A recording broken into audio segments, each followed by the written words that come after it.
Assalamualaikum Baraya, ketemu lagi di Guru Gembul Channel. Sekarang kita punya bahasan tentang Nyi Roro Kidul. Apakah dia benar-benar ada? Apakah dia benar-benar berkuasa di pantai selatan? Dan apakah dia bisa berbahaya bagi manusia? Kita bahas sekarang. Bahasan ini muncul gara-gara di Facebook ada ajakan untuk menyerbu pantai selatan pakai baju hijau.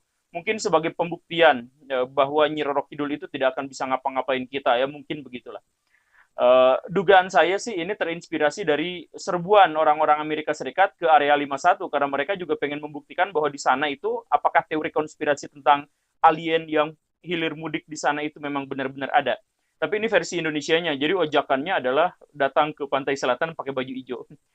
Ya, Baraya, kita akan bahas tentang Nyi Roro Kidul ini. Nyi Roro Kidul itu dalam kajian ilmiah, dalam ilmu pengetahuan yang membicarakan tentang budaya dan sejarah ini disebut sebagai mite, temannya legenda dan temannya dongeng. Tetapi berbeda dengan legenda dan dongeng, mite ini biasanya tokoh utamanya adalah makhluk supranatural. Jadi ini adalah bagian dari cerita rakyat.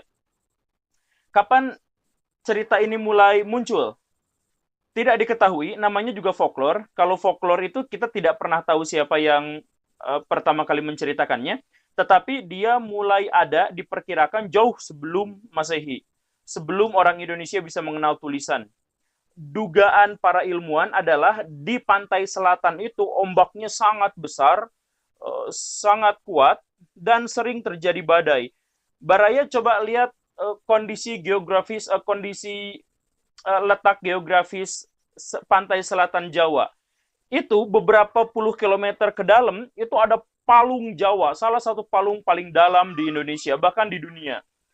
Dan kalau tarik terus ke selatan, itu memang tidak ada daratannya lagi. Kalau Bali ke sebelah sini sih, di sebelah selatannya ada Australia gitu. Tapi kalau Jawa, Barat khususnya, itu tarik ke selatan, itu udah nggak ada apa-apanya lagi, itu udah langsung mentok ke kutub selatan.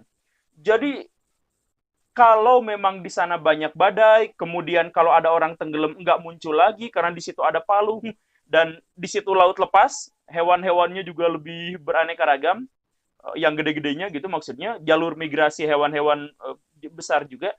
Jadi sangat wajar kalau orang masa lalu menyangkut pautkan pantai selatan itu dengan kondisi-kondisi supranatural, kejadian-kejadian supranatural. Karena selain badainya yang besar, makhluknya juga yang sadis-sadis, juga itu samudra tak berujung gitu. Nggak ada wilayah lain di sananya, nggak ada daratannya lagi.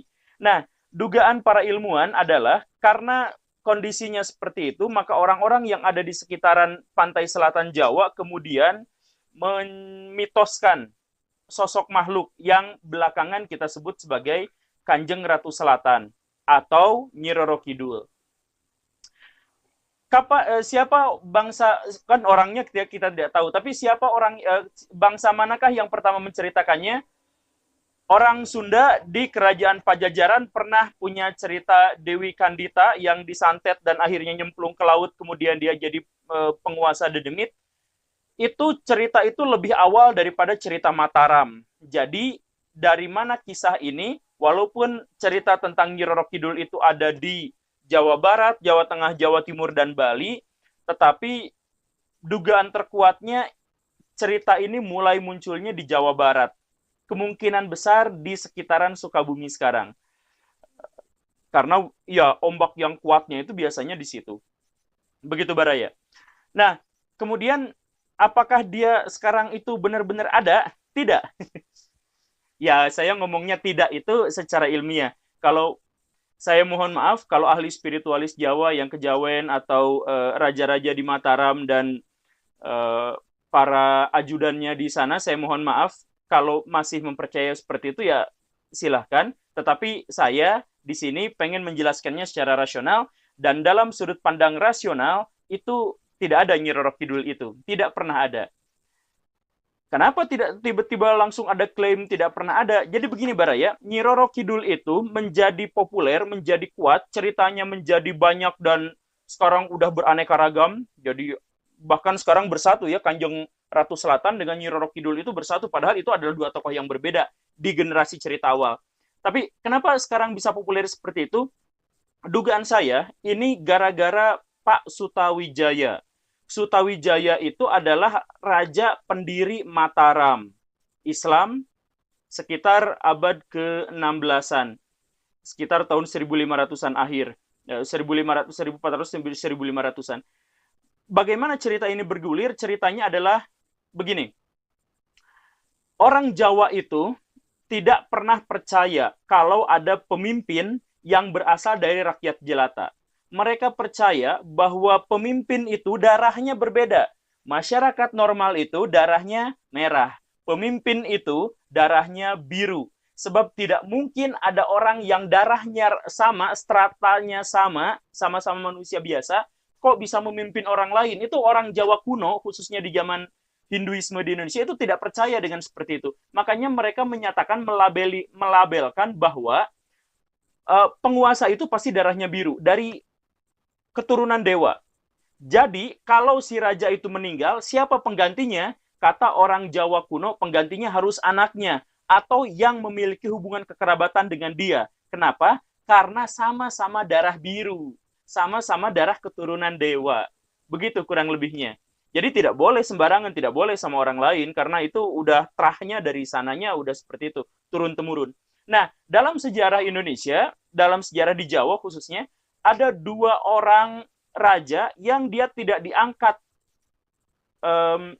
berdasarkan silsilah. Yang pertama itu adalah Ken Arok, dia Sudra. Dan yang kedua itu adalah Sutawijaya, yang sekarang kita bahas. Nah, 2 orang ini ketika dia diangkat menjadi raja, dia harus melegitimasi kekuasaannya, harus menekankan kepada masyarakat bahwa kami memang bukan keturunan raja, tapi kami berhak. Karena kami memiliki kekuatan spiritual, karena kami memiliki kekuatan magis yang berasal dari dewa. Ken Arok menghubung-hubungkan dirinya itu dengan dewa, bahwa dirinya, maaf ya, ibunya itu diperkosa sama Dewa Brahma, dicurangi, kemudian si Dewa Brahmanya nyamar jadi suaminya, kemudian terjadi hubungan itu dan jadilah anaknya Ken Arok. Jadi Ken Arok memang bukan dari keturunan raja, tapi dia mengklaim langsung, saya bukan keturunan raja, tapi saya keturunan dewa. Dengan itulah dia mendapatkan legitimasi kekuasaannya atas rakyat-rakyatnya. Nah, orang yang kedua adalah Sutawijaya. Sutawijaya juga bukan keturunan raja. Dia yang membunuh Arya Panangsang. Dengan cara yang agak berbau keberuntungan. Nah, ketika Sutawijaya itu pada waktu itu sudah menemukan momentum bahwa dia bisa aja berkuasa atas tanah Jawa, dia sadar bahwa dia itu bukan keturunan raja gitu. Ya ada sih, tapi jarak jauh, baru kerabat-kerabat sekian gitu. Nah, bagaimana cara dia meyakinkan kepada masyarakat bahwa dia itu layak untuk memimpin? Dia mau menghubungkan dengan dewa, tapi dia muslim. Dan setengah atau seperempat mungkin, atau sepertiga penduduk Jawa pada waktu itu juga sudah Islam. Jadi orang Islam kan nggak kenal dewa. Jadi dia mau menempatkan saya anak dewa kayak Ken Arok, nggak bisa. Akhirnya, ini mungkin ya dugaan saya dan dugaan beberapa sejarawan, mungkin Sutawijaya inilah kemudian yang menceritakan bahwa Ratu Pantai Selatan itu sudah deal-dealan dengan saya. Dan Eyang Sapu Jagat, penguasa Merapi, itu juga sudah deal-dealan dengan saya untuk mendirikan kerajaan yang belakangan dikasih nama Kerajaan Mataram, yang sekarang namanya jadi Yogyakarta. Sekali lagi saya mohon maaf kalau ada orang-orang Jawa yang memang masih memegang prinsip kepercayaan itu. Saya mohon maaf, saya nggak mau ribut, saya nggak mau punya musuh. Tetapi ini saya ambil dari konteks sejarah. Nah, Sutawijaya itu mengklaim dirinya bahwa ketika sebelum dia mendirikan Kerajaan Mataram, dia sudah menjadi suaminya dari Kanjeng Ratu Pantai Selatan, dan dia sudah bikin kontrak dengan penguasa Merapi. Kontraknya adalah sampai Sutawijayanya meninggal pun Kerajaan Mataram tetap akan dilindungi oleh 2 kekuatan itu, kekuatan lautan Nyi Roro Kidul dan kekuatan daratan, apa itu yang penguasa Merapi itu. Makanya kalau Baraya lihat di peta, itu Keraton Yogyakarta itu tepat ada di tengah-tengah antara puncak Merapi dengan pantai Parangtritis atau pantai selatan. Itu tepat sekali karena namanya akhirnya belakangan jadi Yogyakarta, kota yang layak, karena dikuasai oleh ini dan ini gitu. Penguasa pantai selatan dan penguasa Merapi. Sebagai penguasa sebagai manifestasi perwujudan dari penguasa daratan. Nah, dari situlah kemudian orang-orang mensakralkan yang semula di Jawa Barat itu hanya cerita-cerita rakyat yang dari mulut ke mulut, dari generasi ke generasi, makanya ceritanya jadi beda-beda. Nah, ketika sudah masuk menjadi legitimasi politik Sutawijaya, itu sekarang ceritanya mitosnya menjadi sangat sakral. Tiap tahun ada kepala kerbau yang dilarung di sana, ada upacara-upacara ritual tertentu, banyak orang-orang yang munjung ke Nyi Roro Kidul, dan seterusnya. Tetapi ini pada awal mulanya, menurut saya mohon maaf, mungkin benar mungkin salah, menurut saya ini sebenarnya Nyi Roro Kidul itu hanya sebuah legitimasi magis bagi kekuatan Sutawijaya, atau yang kemudian belakangan setelah dia menjadi raja, namanya menjadi Panembahan Senopati. Jadi begitu Baraya. Um, Dugaan saya tentang status Nyi Roro Kidul yang sebenarnya hanya bohong-bohongan ini juga bisa dilihat dari betapa mudahnya orang-orang bikin versi baru tentang Nyi Roro Kidul. Awal mulanya itu Dewi Kandita, itu mungkin namanya siapa gitu.